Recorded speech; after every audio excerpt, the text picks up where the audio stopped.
Hey, Dave Nieves with Red Carpet Report here. I am talking about epic adventures with Bertie Gregory for National Geographic, and I'm pleased to be sitting with the nature legend himself. Thank you for your time. No, thanks for having me. So we're gonna get right into it because I have a couple of questions. I just saw the first two episodes. I know it's on Disney Plus right now at the moment. It's on my next plane ride to finish. But so, was there a bar for you that you needed to raise, calling something epic on National Geographic of all places? Was there some sort of bar you felt you wanted to set, or level you needed to achieve in shooting this, and what we were going to see, and the stories you were going to tell? Yeah, I mean, I've come from filming on, I guess, just pure wildlife films. They're called blue chip wildlife films, and those are thought of as the highest level of wildlife films. And generally, when you get wildlife adventure sort of hybrid shows, the ambition of the wildlife footage is not as high because the focus is on the adventure. Whereas for me, the really important thing for this show was that our wildlife footage had to be on par and pushing the boundaries of the highest level of wildlife film. And we do that by going for a long time. We go with all the latest technology, and we take the best people. And I was very lucky on this series to work with some of the best camera people, guides, expedition leaders. It was a real honor. So that was, I guess, the bar that we needed to hit from the wildlife perspective, and then the adventure comes with that. And I think the whole time that we go for this project, the wildlife footage comes first, and the adventure needs to fit around that. And that makes the adventure real. It makes it what we're doing. There's not, we're not creating things. And how do you feel about now this project being part of the Disney Plus lineup, which is going to show it to a ton more people than you've probably been exposed to with your work before? It's pretty crazy. I mean, to see, have it come out on Disney Plus Day. So we were alongside Pinocchio, Cars, Thor. Yeah, I mean, pretty crazy to see a trailer where there's Chris Hemsworth's face, and then I'm talking about wildlife. Yeah, I didn't think that was going to happen. Well, so it's all a bit surreal. But yeah, it's amazing to have a wildlife show on this platform because, our natural world is incredible, and the more people we can get excited about it, the better. And the more people we can, open their eyes to the fact that, wildlife is in trouble. That's a problem for wildlife and for us humans.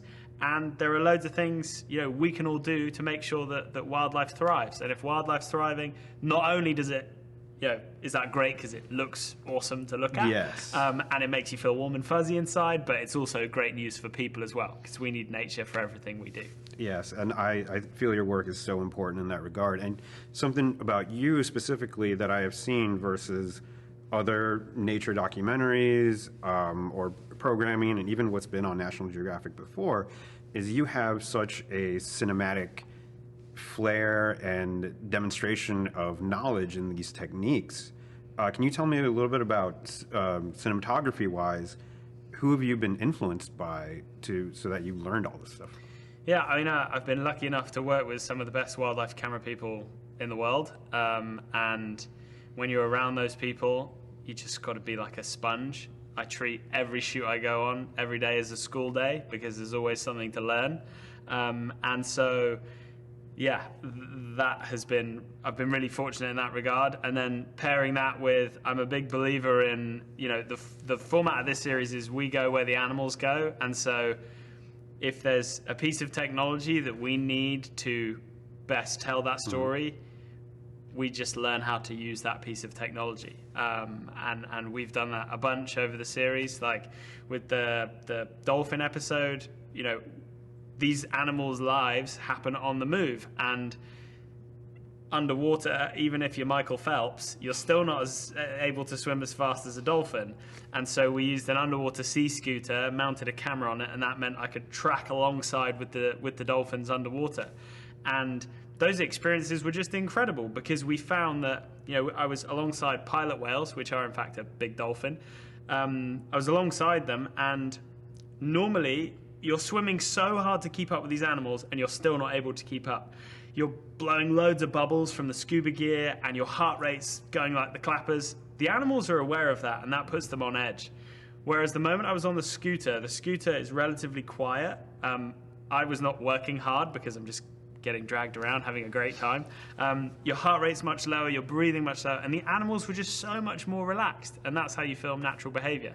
And on Epic Adventures, I had, the family of pilot whales go to sleep in front of me.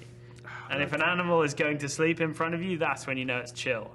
So yeah, that was pretty special.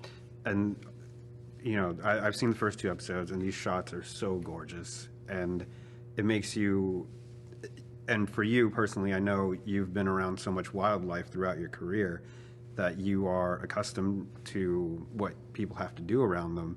But for people like me who see this only through, you know, your lens or anyone else who's doing wildlife photography, how do you get over sort of the fear or nervousness about if I was ever lucky enough to go on safari or through wildlife tours where the animals get very close to you, and I'm very skittish about it. Can you give me any tips on how to overcome that? Yeah, I think, fear and excitement blend into one, right? And I think it's all about just getting comfortable. And to get comfortable, you just need to spend time doing it. How many things can you think of that the first time you did them were terrifying and now you're really relaxed? So for example, when you're learning to drive a car, absolutely terrifying to start with, and then over time you get more and more used to it, and now it's normal. Well, that's exactly the same when you're with wildlife. So I've spent a lot of time with seals and sea lions around the world, and so when I got in the water with a leopard seal for the Antarctic episode of Epic Adventures, I'd never seen a leopard seal underwater before, but I didn't find it really scary because I used the experience that I'd gained from spending time with those other seals and sea lions. And the big thing to remember with with a leopard seal is that if it wanted to kill you, it's an ambush predator. It would come out of nowhere and you would know nothing about it. So the fact that it was presenting herself to me and checking me out meant that this was a curiosity interaction. It was not a predation. And so, they don't have hands. She wanted to figure out what I was. And so, she uses her mouth. So that involved putting the camera and various body parts in her mouth. But you just stay calm, stay chill, keep reading her body language. And in answer to your question, that didn't really answer your question. Tips, I think the most important thing is I do this in my job. If I don't know an animal's behavior, I work with someone who does. Oh, okay. So if you're going into the wilds with an animal that you don't know how to read, go with someone that does, because not only are you going to learn loads from them, that'll keep you safe and it will keep the animal safe.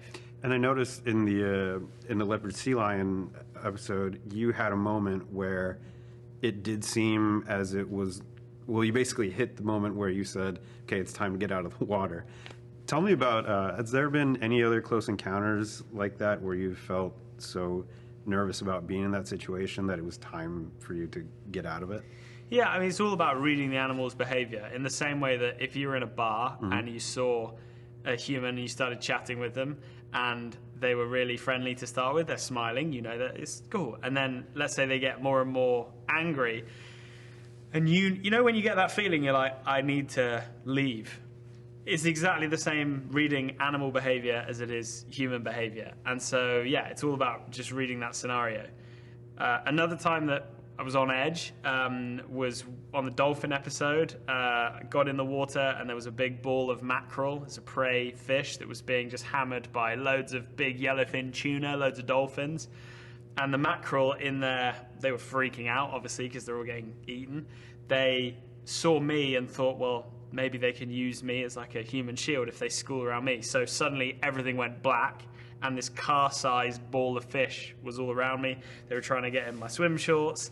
They were trying to get in the camera. I couldn't see anything, and I could still hear the noise of the tuna, which some were as big as me, hitting this ball from the outside. And that's when I was like, this is a really bad situation, and I'm not even sure which way is up because everything's just black.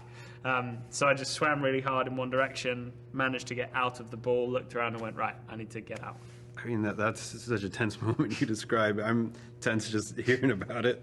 But so I want to finish with just one question about where you, as someone who is sort of in an intersection of art and nature, have you had any examples where you've been fortunate enough to see the impact of your work sort of on the world right now, or do you feel that's going to be something for future generations to look at and come across?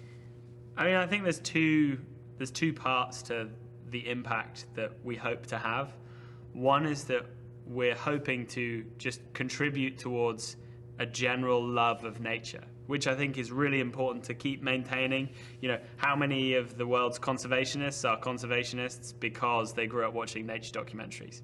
So there's that, but then, you know, that process is also not quick enough by itself to reverse the challenges that our planets face.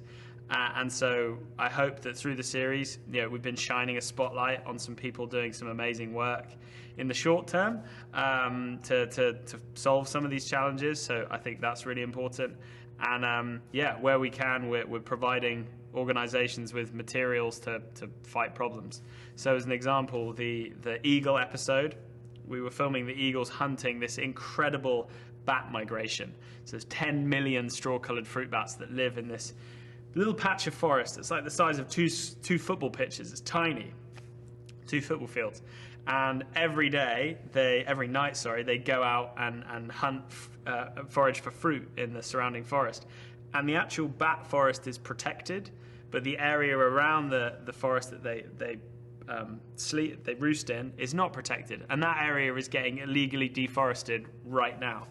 And as part of the project, we were able to use drones to fly over those areas of deforestation, and those materials were used in a court case in Zambia to grant, and a judge granted an injunction to say that illegal deforestation, that company needed to stop, which was awesome. We really felt like we had an impact. I've just found out in the last few days that company has actually ignored that court ruling and is continuing to deforest. So these are really challenging times, and yeah, we're trying to do our bit, but it is tough. Wow, that's incredible, and I hope they get a much better resolution to that. Well, hopefully when the place gets a load of media attention because of this show, Like hopefully that puts enough pressure on the Zambian government to stop this. That's fantastic, and I wish you nothing but success with this because it's awesome, and we do need much more of this. So hopefully beyond these 6 episodes, we'll see more of your nature adventures, because they scare me, but I still want to watch them. And they'll be on Disney Plus right now, first 6 episodes, and hopefully we'll see more in the future. Thank you, Bertie Gregory, for your time. Thanks. Well, I can say that we're working on a 2nd season right now. There we go. I'm going to get more terrifying moments that I'm still going to watch. Thank you so much for your time. Cool. Thanks, man. Cheers.